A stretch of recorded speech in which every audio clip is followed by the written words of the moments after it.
Mini episode 52 of the FDH Lounge is brought to you by the Pullins Group, delivering public affairs consulting and marketing services for small businesses trying to grow. Follow them on the web at pullinsgroup.com. A long time ago, on a gloomy, wet Cleveland spring night, two men stand alone amidst the late-night drizzle. Their voices echo across the vacant station parking lot as they debate the merits of the great American radio show that have been missing for far too long. On that night, an idea was born. That idea became the FDH Lounge.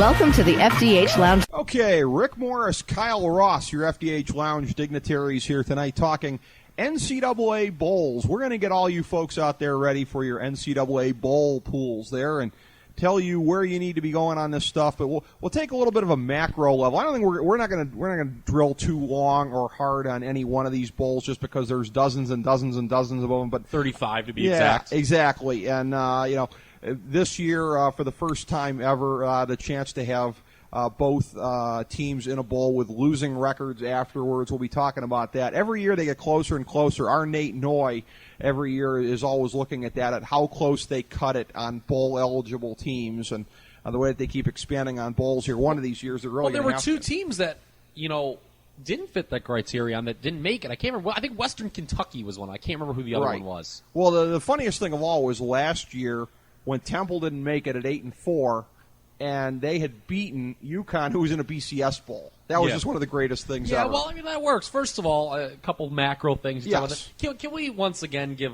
a round of applause for the BCS for getting it right? What a phenomenal way to determine your chance. I mean, for getting it right. It's just. I want a +1. It should be LSU against Stanford, Okie State against Alabama.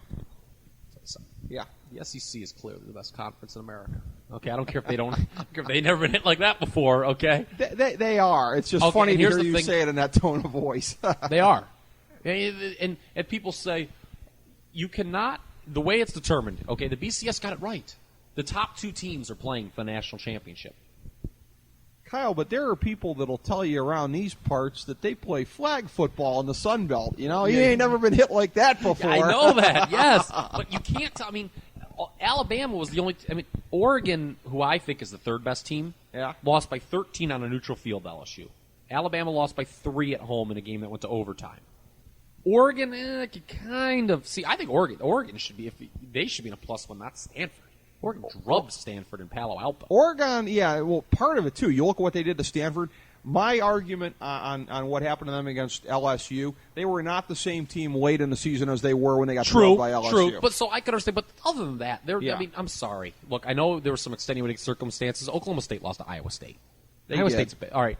And here's the thing, too. People always say, I would love to, Mike Gundy himself said that, people really want to see how, our offense would fare against one of those SEC defenses. I'm sorry. That argument's been settled. That ship's been sailed. There were other people saying that, too, during the season. Oh, I'd love to see a big How about last year? Oregon came in averaging, 50 points per game? They scored 19 against a terrible Auburn defense. 2 years ago, Texas, their pomp and circumstance, beaten by Alabama.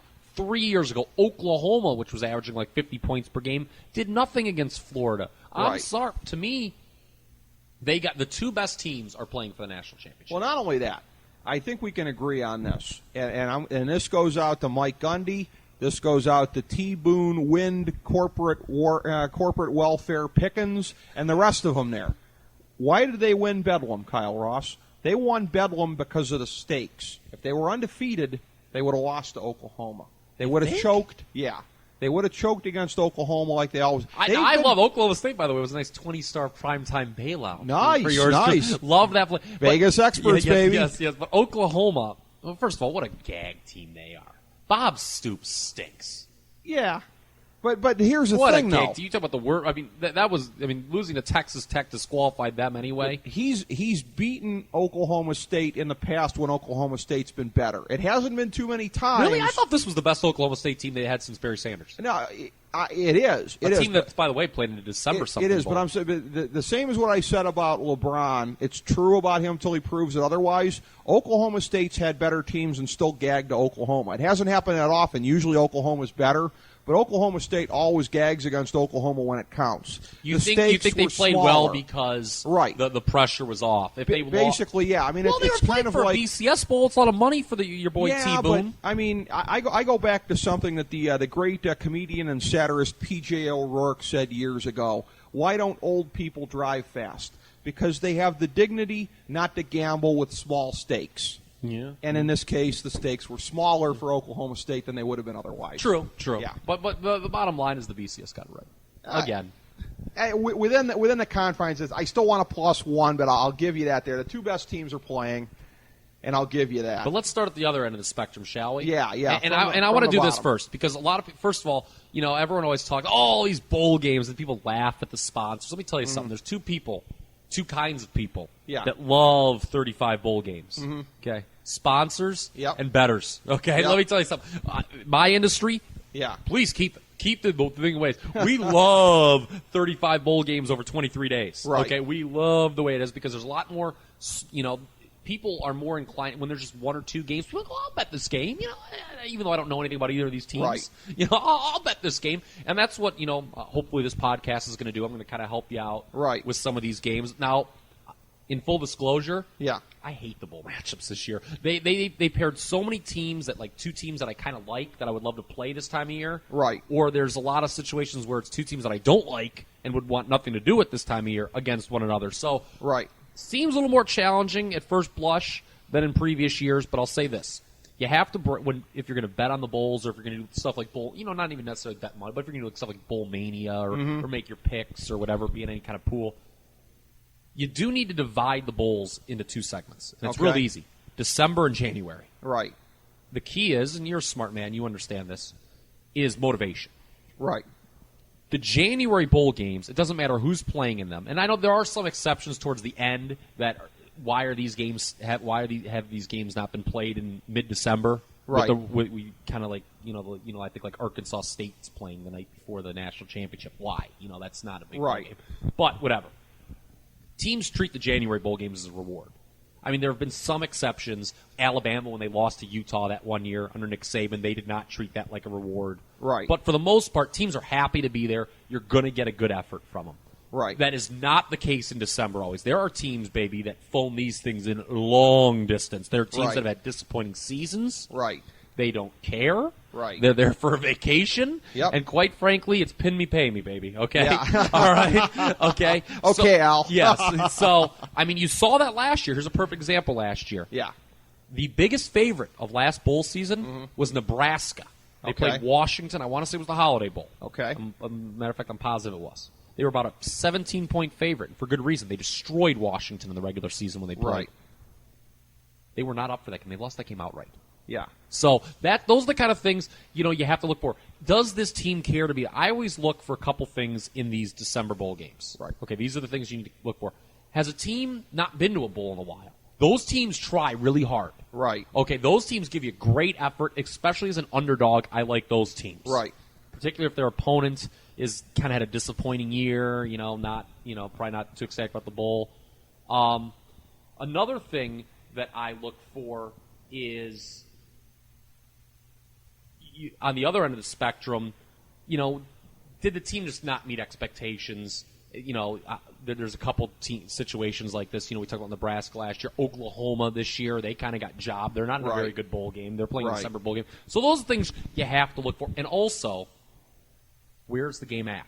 Some of these games are like de facto home games for teams. Close. Yeah, and that, I mean, if a team has to go all the way out to Idaho, say from Athens, hypothetically, yes, that's not the best thing. But if a team is, say, Louisiana Lafayette and they're playing in the Superdome against a team from San Diego, that's a pretty strong regional advantage. Right, but for Lafayette, the Superdome's a big deal, but a lot of times if you're not traveling from that far, you're also not getting that worked up.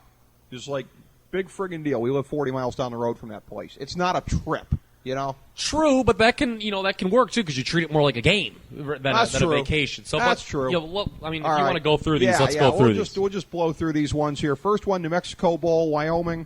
versus the Temple Puddin' Pops here, who, as we said, got excluded last year and have motivation. Even the New Mexico Bowl looks good to a team that was 8-4 last year and got left out altogether. Yeah, this is a game that's a total stay off for me. I talked about there's a lot of matchups of teams that I kind of would have wanted to play on this bowl season. This is one of them. Okay. Wyoming's a dangerous team. Okay. I'm trying to figure out the total for this game because Wyoming went under the total like every game this year. Temple started out that way and then went over when the numbers dropped late in the season. 49.5 is what I'm seeing. Yeah, I'm telling you, Wyoming, they literally went on. This could be a game that goes over the total because defense sometimes gets shoddy this time of year. But overall, don't like the game.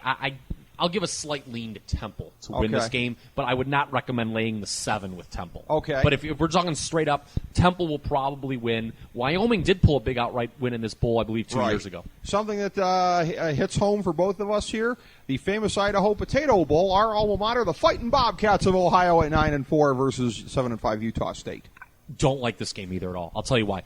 Ohio U, it hasn't been that long. I know there's always an extended break before the bowls. 2 things here. I question where their heads are going to be at after gagging the MAC title game in spectacular fashion. I mean, up 20-0 at halftime, up 27-7 in the fourth quarter, losing that game. This game is not really a reward. They have been very bad in the bowls under Frank Solich. I mean, very bad. I think they're 0-3 against the number. Missed the spread by a combined 47 points in those games.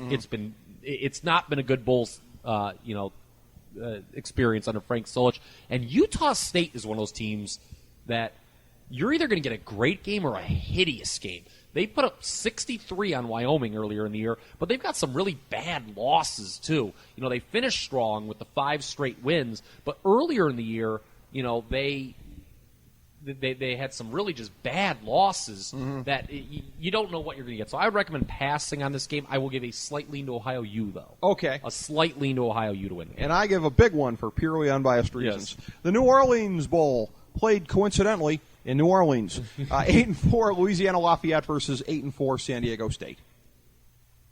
I like an upset here from the odds. I like Louisiana Lafayette. This is a team that has not been to a bowl game in 41 years. San Diego State, they know a thing or two about, we talk about, again, at the top of the program, teams off a long bowl hiatus typically perform well. San Diego State was in that role last year. They hadn't been to a bowl game since 98. Crushed Navy. They were a slight underdog in that game in the Poinsettia Bowl, which is played in San Diego. Tables turned this year. Louisiana, back-to-back bowl games. San Diego State kind of had a disappointing season a little bit. Their quarterback, Ryan Lindley, I thought had a disappointing year. He seemed to regress. Louisiana Lafayette on talent alone is inferior, but I think motivation carries them. I would definitely take them plus the points here. Very interesting. In the next one, you've got the Beef O'Brady's Bowl in St. Petersburg, Florida. 8-4 Florida International versus 6-6 Marshall. This game, as far as the first week goes, probably gets my biggest mark. I think Florida International wins pretty big here. Not only regionally do they have the advantage, Marshall is about as bad as any team playing in a bowl game. This was a team that was 4-6 at one point, beat East Carolina and Memphis by a combined 8 points in their last. Memphis is awful. For those who do not follow Conference USA, Memphis is awful. Now, it's very interesting. People talk about, obviously, Texas Tech over Oklahoma was the most surprising result this college football season. I'll raise you Marshall beating Southern Miss back in September. About that before, especially when you saw how good. I don't know. I watched it, obviously, because I'm a junkie for these things. I don't know if you caught the Conference USA title game. Southern Miss is a very good team. Their 2 losses this year were about as puzzling. They lost to Marshall and UAB, who was even worse. So I think Marshall gets housed in this game. This, to me, is going to be your first blowout of the bowl season. Could very well be. By the way, too, I want to point out from when we talked previously, you were only wrong on when Houston was going to go down. You called them to go down to Tulsa, but down they did. By the way, that was I got caught. Maybe a lot of people were listening to that podcast or something like that because everyone bet Tulsa in that game, and the number got real low. And they started out good enough, but God, that was ugly. I was actually humiliated watching the second half. Well, happens to all of us. Louisiana Lafayette, if we could backtrack a little bit, I forgot 7-0 against the number as a dog this year. So what you're saying is score one for Bobby Boucher's original alma mater. Yes. The Poinsettia Bowl, December 21st in San Diego. Number 16 TCU 10-2 versus 8-4 La Tech. 2 conference champions here, and I'll be honest with you. TCU, don't you think they probably deserve something better than this? Yeah, but certainly not the BCS like they almost got. No, they didn't. Worse than that, but better than this. By the way, how often, same stadium, how often is the Poinsettia Bowl better than the Holiday Bowl? And yet this could very well be. Yeah, this is a battle cover. Louisiana Tech is a team that came on strongly. I give them a straight up TCU wins the game. Mm-hmm. Closer than the experts think, though, Rick Morris. Okay? Louisiana Tech was another team that absolutely knocked, like Louisiana Lafayette, knocked it out of the park as a dog this year, covered all 7 tickets. Closer than the experts think. This one will be decided by less than a touchdown. Okay. But TCU will win, but Louisiana Tech's going to give them a good game. Not closer than the Vegas experts think. Yes, yeah, there we go. Yes, there we go. December 22nd, the Mako Bowl in Las Vegas. Were it not for the fact that they're in Sin City, one would say that number 8 Boise State arguably deserves a better fate at 11-1 versus 6-6 Arizona State in all kinds of turmoil, plucking away other teams' coaches here in the silly season. You know, that Bowl Mania little game that you can play online, when you rank your strongest straight-up winner to your least confident straight-up winner, this to me might be a 35 for me. Yeah. Boise State rolls. I don't know. That's a huge – I hate laying double digits in the bowls. Right. But Arizona State, I mean, is this team going to even try? No. I mean, is it Erickson's still coaching the game, right? And isn't he going to be the think so, yeah. So, I mean – again, Boise, a lot of people question their motivation last year in the bowl. They beat up on Utah pretty good in that bowl game. I actually think it was the same game they were in last year. So we'll look for them to wax Arizona State. I love the Pitt coach telling his team that he took the ASU job via text. Bobby Petrino thinks that's a gutless way of leaving. Woo, big swing! December 24th, the Hawaii Bowl. Always love watching this on Christmas Eve on ESPN. Number 22, Southern Miss, 11-2 versus Nevada, 7-5. You know, Nevada, didn't they lose horribly in this game last year? Or was that 2 years ago? But Southern Miss is a much better team than Nevada, and I would give them, again, don't know if I'm confident enough to lay the points with them, but Southern Miss will win this game. Okay. Southern Miss will win this game. December 26th, the Independence Bowl in Shreveport, Louisiana, the heart of Mid-South country on ESPN2. And one of the least desirable bowl destinations. Yeah, it always is. I was watching it the one year when they had an actual blizzard there. Yeah, exactly. It could actually be cold. There's been cold weather. This is one of those games I hate. 7-5 Mizzou versus 7-5 Tar Heels. I'm going to go with Missouri. Missouri's going to win this. They are probably the best 7-5 team in the country. When you take a look at their losses, Ricky, I mean, they lost a lot of close games to some pretty good teams. Basically the upper echelon of the Big 12. I mean, they were in almost every one of their losses. When you look at it, they lost by 3 at Baylor. They lost by 21 at home to Oklahoma State, but there's really no shame there. They were one of the many teams that lost a close game to Kansas State this year. They lost by 7. They lost by 10 at Oklahoma, and by 7 in what I believe was an overtime game at Arizona State, back when Arizona State was playing much better. Right. North Carolina, sometimes they just talk about a Jekyll and Hyde. One week they score 49, the next week they were shut out. Well, so I'm going to go with Mizzou. Okay, good call, I think. December 27th, Little Caesars Bowl in Detroit at Ford Field. 7-5 Western Mich versus 6-6 Purdue. Isn't Western Michigan just a much better team? I think so. I look for. The points are small here. I'm showing 1.5 on my board. It may be a little bit different on yours. I was looking at a different spot right there.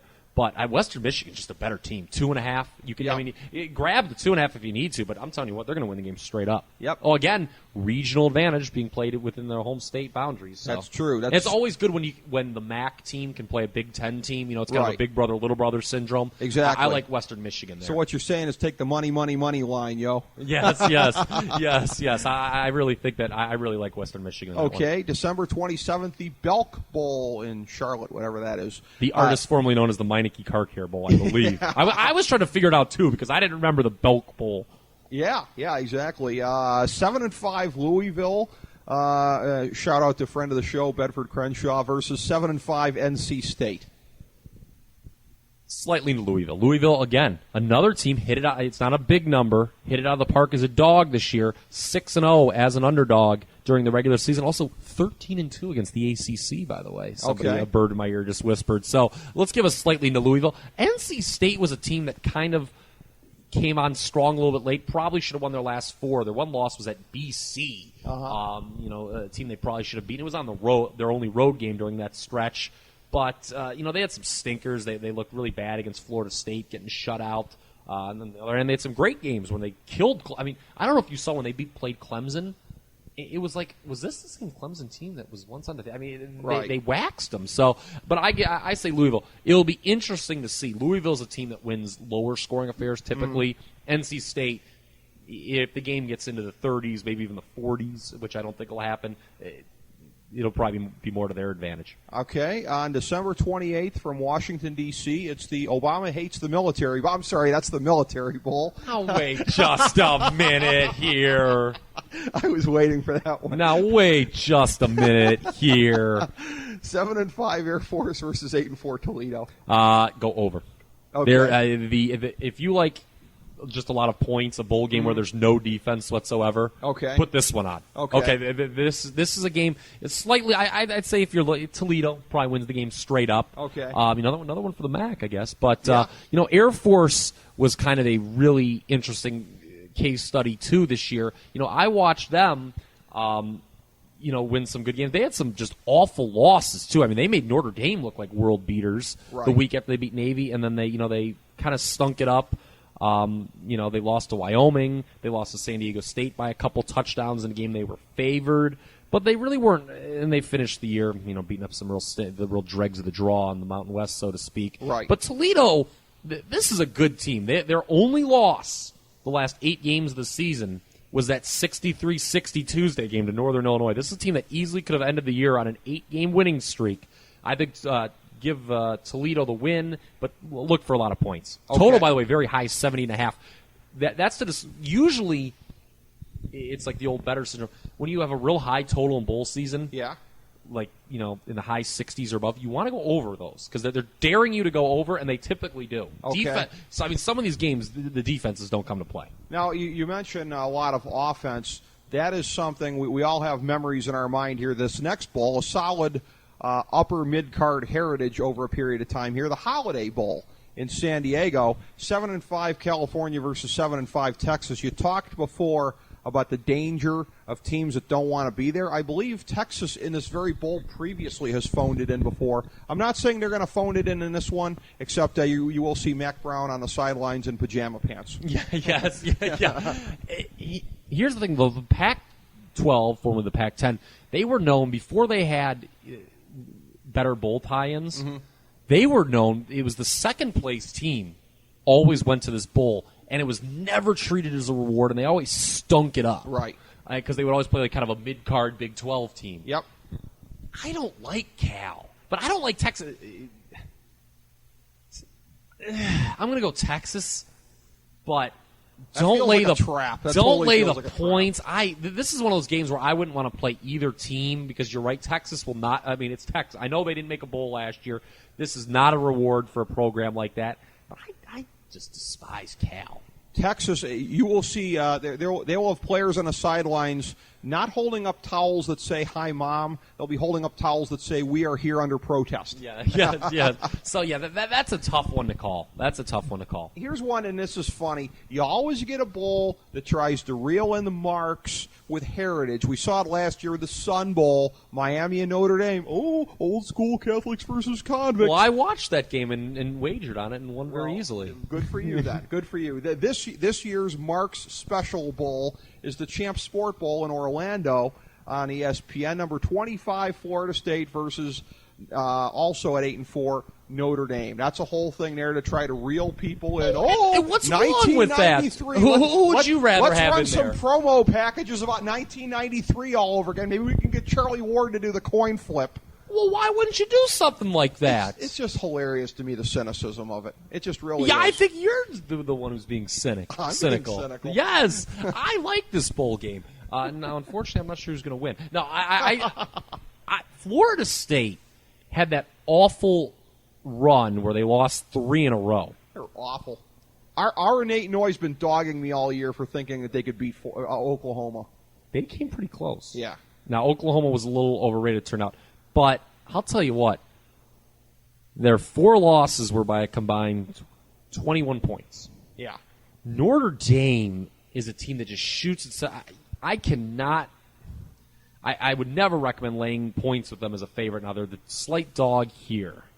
Their losses, they lost by 2 TDs to USC, 2 TDs to Stanford. Put the check mark next to Florida State here. Okay. I think Florida State wins this one with defense. Okay. They have a very good Florida State. Florida State should. It's in Florida. They're playing Notre Dame. If they were playing a lesser opponent, name opponent, I would be less inclined to take the Noles because they're the kind of team that could phone it in. Right. But I think Notre Dame is going to have their attention, and I'll say Florida State. All I can say is this must be bad booking because neither Jimbo Fisher nor Brian Kelly can really afford a loss on their record at this point here. No, Bookers shouldn't have put them here. No. The Alamo Bowl in San Antonio, December 29th on ESPN. Number 15 Baylor at 9-3 versus Washington 7-5. Chance for the Heisman Trophy winner to go strut his stuff. Yeah, sometimes it'll be interesting to see how he responds now that he's won the trophy. RG3, that he's won the trophy. This is a showcase game, obviously, for him for the NFL draft. Big check mark next to Baylor. They'll win the game straight up. Not so sure about 9's a lot, it seems. Washington's kind of a pesky team.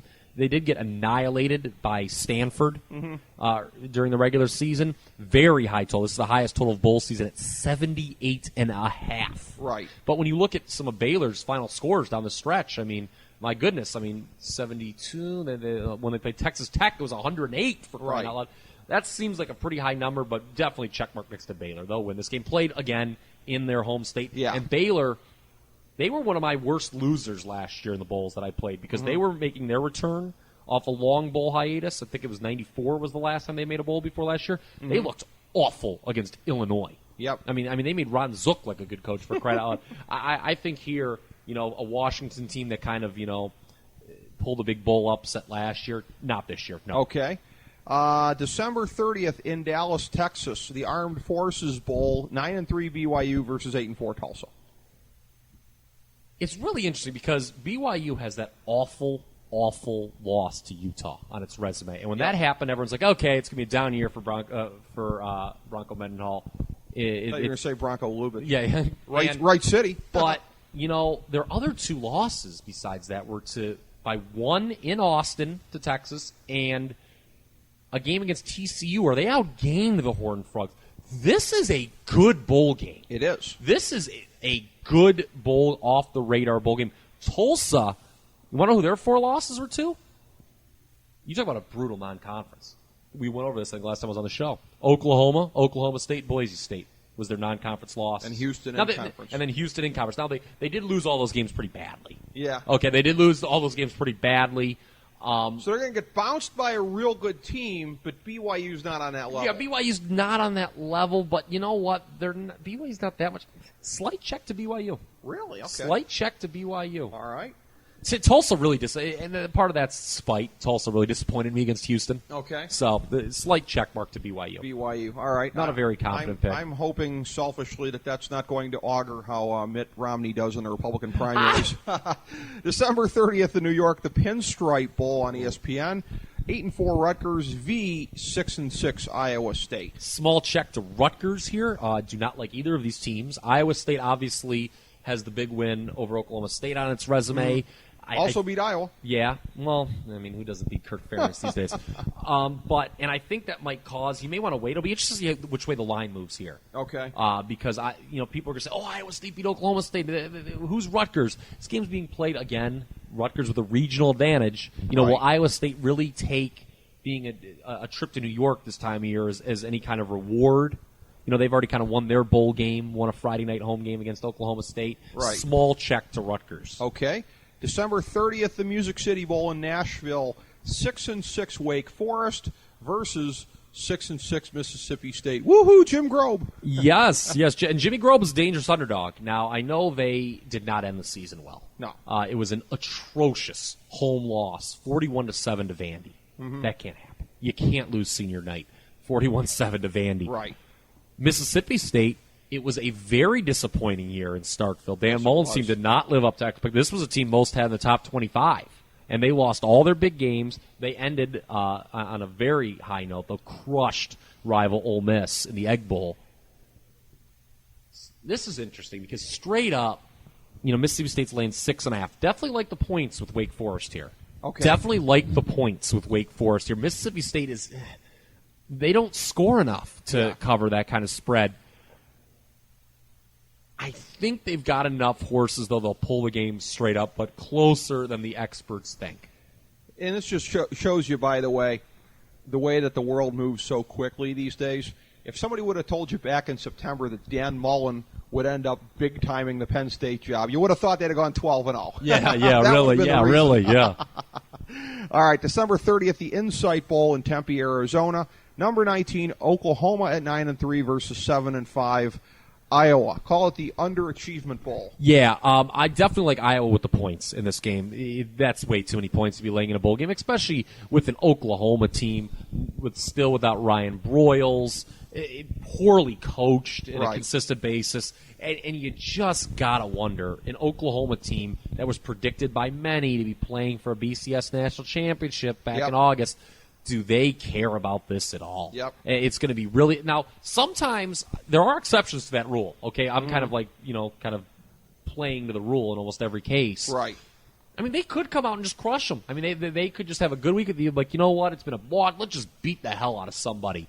But Iowa, to me, usually when they lose, it's kind of a closer game. Right. They rarely get blown out. So that's why I say take them with the points in this game. But probably not going to win it straight There's up. one scenario where Oklahoma comes out really fired up. There's another scenario where Bob Stoops has got a spliff and a bag of Doritos underneath the clipboard. Yes, you don't know which it's going to be. Yeah, you really, and that's what's tough about bowls. You really, I mean. Yeah, hard to say. December 31st, the Meineke Car Care Bowl in Houston, carrying on the fine heritage of the Blueberry Bowl. Texas A&M 6-6 versus Northwestern 6-6. Smell the excitement. This is my big upset pick. Okay. I think Northwestern, as a 10-point dog, probably takes this game outright. They have not won a bowl game, I believe, ever? Or has it been since the 50s? I can't remember. 50s, I think. Okay, it's one of those things. Shame on me for not knowing that. You talk about disappointing seasons. Texas A&M was preseason top 10. They went 6-6. Mike Sherman's gone. He's probably, I feel bad for Mike Sherman. Right. I mean, not only is he wondering what could have been here, every Sunday he puts on the TV, he probably cries when he watches Green Bay beating the hell out of everybody. I mean, it's Northwestern, I can see winning this game straight up. Definitely take them with the 10. Plus 290 on the money line. Nice Oh, little steal there. okay. Texas A&M was a team, I don't know how much you watched them during the season. A few times. Mind-numbing to watch. I mean, they blew multiple halftime leads against Arkansas, Oklahoma State. They had huge leads at halftime, could not win either time, and they just, to me, they were the biggest disappointment of the college football regular season. Okay, on December 31st, the aforementioned Sun Bowl, the lone broadcast property of CBS during this bowl season here. Vern Lundquist and Gary Danielson will be bringing you 8-4 Georgia Tech versus 7-5 Utah from El Paso. This is not a game that I would recommend wagering on. It's interesting because Utah will be accustomed to facing the triple option. They faced it in the past, playing teams, like Air Force, in previous years. So they'll be ready for it. They have ample time to get ready for it. Georgia Tech really disappointed me with that regular season finale loss to Georgia. A Georgia team that didn't have much to play for. It was a double revenge shot for them, and they just didn't show up. Then you have the case of Utah, who lost outright as a 22.5-point favorite to a Colorado team that hadn't won a road game since the George W. Bush administration. I'm going to pick Georgia Tech just because I have to pick a winner. Okay. But do not wager on this game. Okay. The next one here, a game that's even uglier in some senses. Oh, here, boy. The Kraft Fight Hunger Bowl from San Francisco. Fight hunger, I'll tell you that much. Yes. 6-7 UCLA versus 6-6 Illinois. If UCLA wins, it'll be the first bowl game ever to end with two teams under 500, both teams in the bowl. And just because of that, take UCLA. I don't know what else to say. Illinois, what in God's name happened? I mean, they lost 27-7 to Minnesota to end the year. I mean, Ron Zook. This team was. When they were 6-0, I knew it was fraudulent. Yeah, they were the Cincinnati Bengals of NCAA football. But 7, 14, 7, 14, 17, 7. That's how many points they scored during their 6-game losing streak every game. I mean, that's bad. Then again, you have UCLA, which lost 50-0 to USC, but Illinois ain't USC. Yeah. John Cooper laughs at the discrepancy between Ron Zook's ability to recruit and coach. Yes, okay? really, yes. I mean, yeah, great. I just the thing is, you got two lame duck. You got two bad coaching situations there. I just don't know. I don't know. Yeah, that one's pretty tough. That's a tough. That is. I guess that's one of my least confident because I don't want to take either of those teams. Right. Those are two teams typically would get blown out against some different opponents. They maybe pretty much would, such as any of the teams coming up in the next couple of games here. December 31st, the Liberty Bowl from Memphis on ABC. 9-3 Cincinnati versus 6-6 Vandy. Not too far of a trip for Vandy. No, and I'm going to give the slight check to Vandy.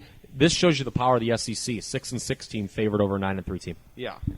Well, again, Cincinnati, just another one of those Big East frauds. Yeah. Vanderbilt's pretty good.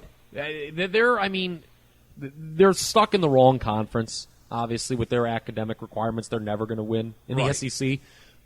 But they're not a bad team, and they certainly can step out of conference as they showed against Wake Forest and really dominate. A kind of a middle of the road team from one of these other BCS conferences like Cincinnati. Right. A game that's always been one of the upper mid-card ones here when you're talking about the non-BCS bowls. The Chick-fil-A Bowl. Formerly the Peach Bowl. Yes, traditionally played New Year's Eve in Atlanta this year, matching up 8-4 Virginia versus 7-5 Auburn. I got to go with Virginia because it's Auburn. This is a team that won the BCS National Championship last year. They have an atrocious defense. Yep. They did improve a little bit as the season went along, but it's bad. Virginia's got a great defense, and this is a return to the bowls for them. Some of these teams, some of these higher-ranked SEC teams have, treated this game as it's being played on New Year's Eve, and needless to say, have not given a supreme effort that you would see with Vern Lundquist and Gary Danielson on the call on a Saturday afternoon in October. So I think Virginia wins this game. And allow me to channel hack headline writer here. Yes, Virginia, there has been a plummeting back to earth for Auburn. Yes. Virginia, look, they were outclassed by Virginia Tech in that finale, but they weren't as bad as they showed in that game. No, they weren't. Looking at the January non-BCS bowls, starting January 2nd, the Ticket City Bowl in Dallas at the Cotton Bowl facility itself on ESPNU. Hence, it'll be seen by 17 people. Number 20, Houston at 12-1 versus number 24, Penn State at 9-3. It'll be a real freak show with Penn State being in there. Yeah, it will. Here's the thing, though. Houston. Yeah. Not playing in a BCS bowl. I remember everything I said about a January bowl game being treated as a reward, except certain circumstances. This might be certain circumstances. I know they're playing Penn State, which, okay, look, let's brush by as hard as it may be all that nonsense that's going by. The coach is leaving. I thought Penn State before that. I didn't like them as a team before that whole kit and caboodle went down. Right. I think they win this game. I think Penn State. I think they win this game. I think they're probably just a better team. Houston did not play a tough schedule. No, they didn't. But it's a thing where, and we have to measure every word when we're talking about Penn State. So this could even be taken the wrong way. Can they get? Now I have to say this carefully. Can they get up for this game? Yes, I think they'll win it for the coaching staff, the seniors. As a matter of fact, I just actually in the last 2 minutes talked myself into really liking Penn State. Okay, all right. Sometimes that happens when we start talking. If it makes me a bad guy, then so help me. I'm sorry. I think Penn State's a better team than Houston, and they're getting points. I would definitely recommend taking the 5 in the hook there. That's all the basis you need. January 2nd, the Capital One Bowl in Orlando. Number 10, South Carolina versus number 21. Nebraska at 9-3. Coach Ball caps or Coach Visor, whatever. One of his best teams in probably the best one he's had at South Carolina. One of the ones probably the best ones in the last 15 years. Yeah, but they have not performed well in the Bowls during his tenure at all. Right. I mean, they've performed just downright lousy. I hate Nebraska. Nebraska's not good, though.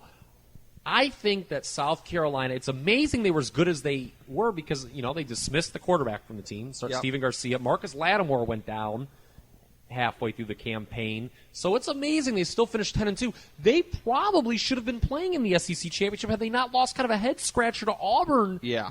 An Auburn team they were a double-digit favorite against at home. They would have only lost one other time. Bad loss. Yeah.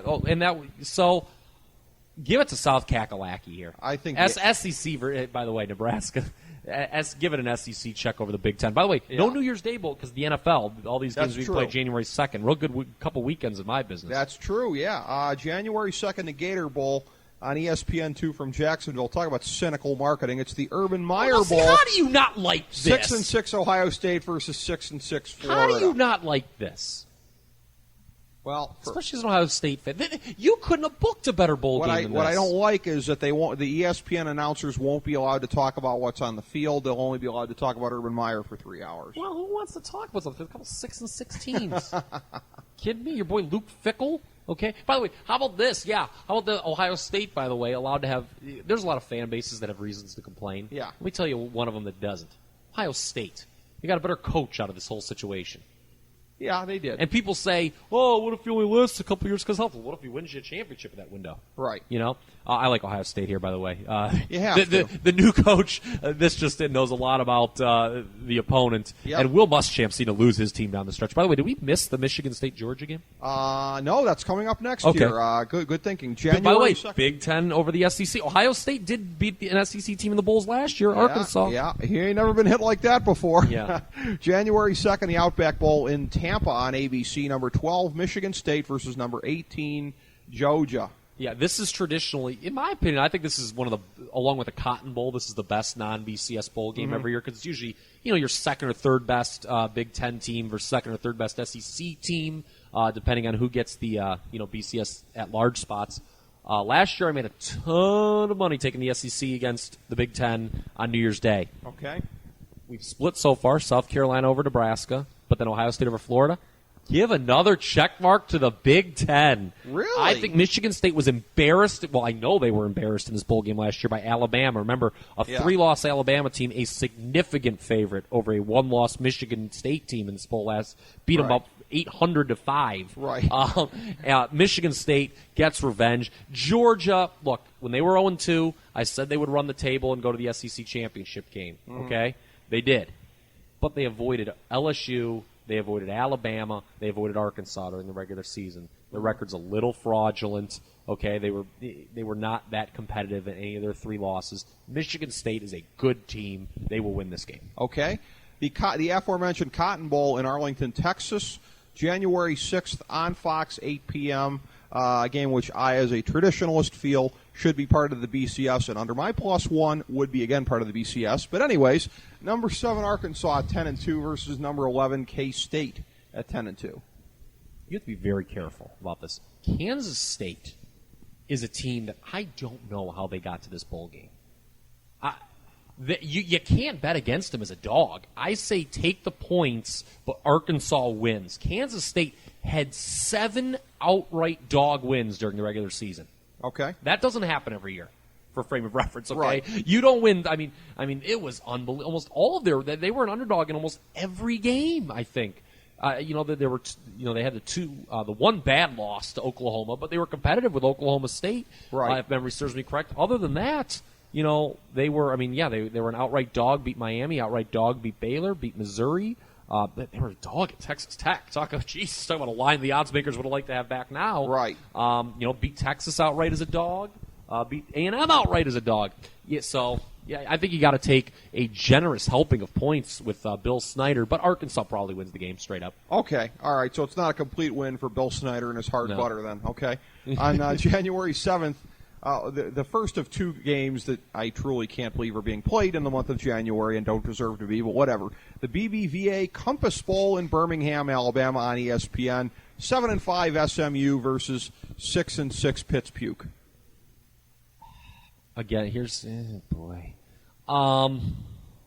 This is clearly a game that, well, first of all, this game will be on an NFL playoff day. Yes. So there will be no reason to bet it. I don't know why they put these games on when they do. Slight lean to SMU. Okay. I think. Slight lean to SMU. Certainly less chaos after the Pittsburgh situation. Well, June Jones, remember, it's interesting. He was rumored to be taking that Arizona State job initially. Right. And, now he is, so maybe shows a thing or two. I just don't like the Big East. SMU did not end the regular season very well, but I don't know. Definitely would take them with the points. They didn't fail to cover their last 6 games, by the way. Right. The GoDaddy Bowl in Birmingham, Alabama, January 8th on ESPN. 10-3 Northern Illinois versus 10-2 Arkansas State. Northern Illinois, boo. Not a bad team though, and I think I give them the check here. Slight check over Arkansas State. The Sun Belt, obviously the weakest league in America. Northern Illinois is not a bad team. Bottom line. So they go into the pay window, Tony. Yeah, I'm surprised to see Arkansas State favored in this game. Yeah, that is. I'm really surprised. That is kind of a shocker here. The BCS games, January 2nd, the Rose Bowl in Pasadena. Number 5 Oregon at 11-2 versus number 9 Wisconsin at 11-2 also. As far as picking the straight up winner, very confident here, Oregon. Yep.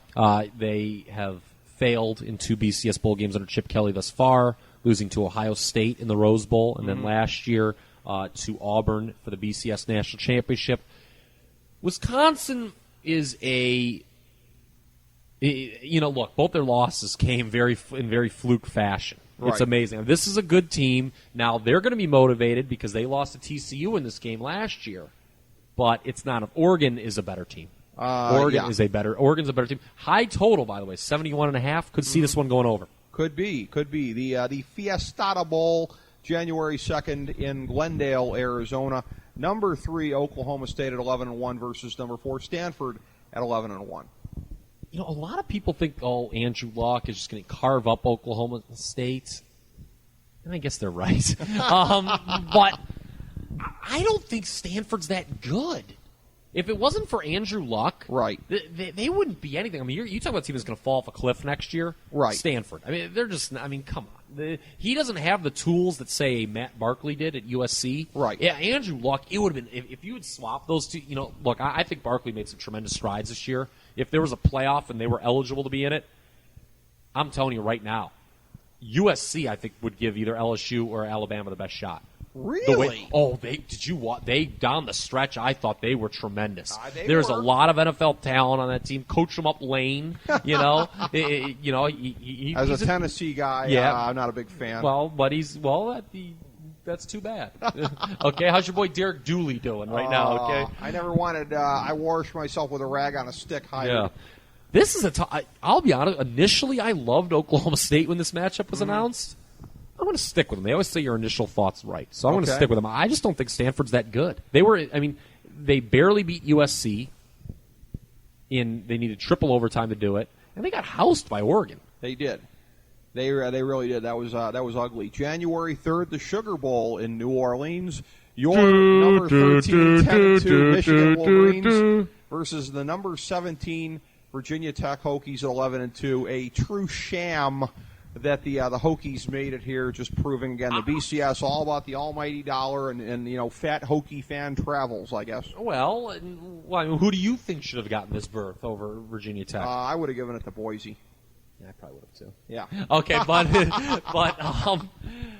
I'll be honest with you. People complain about Virginia Tech. They beat no ranked teams. Right. The only good team they played was Clemson. They got housed both times. Yeah. Michigan does not exactly have a lot of sterling wins on its resume either. No. Their best win was probably the Nebraska game the week before Ohio State. Nor any Draper wins. Huddle, huddle. Yeah. Give the check to Michigan. Okay. Give the check to Michigan. Pay window. Virginia Tech was embarrassed, by the way, last year in the BCS bowl game by Stanford, so they could come to play. It'll be interesting to see how Michigan handles this.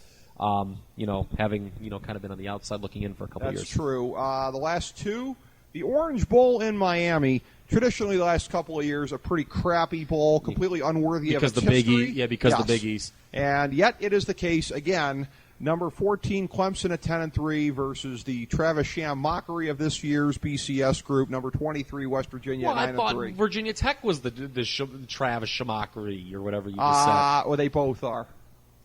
Take West Virginia. Really? Things you don't want to do if you like to make money. Betting Clemson.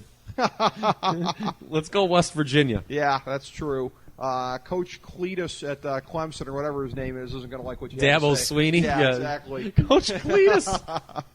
All right, January 9th, the BCS title game in New Orleans, 8:30 Eastern Time on ESPN. Number 1 LSU at 13-0 versus number 2 Alabama at 11-1. I'll tell you something about this line. It's where I thought it would be, I guess. I wasn't surprised.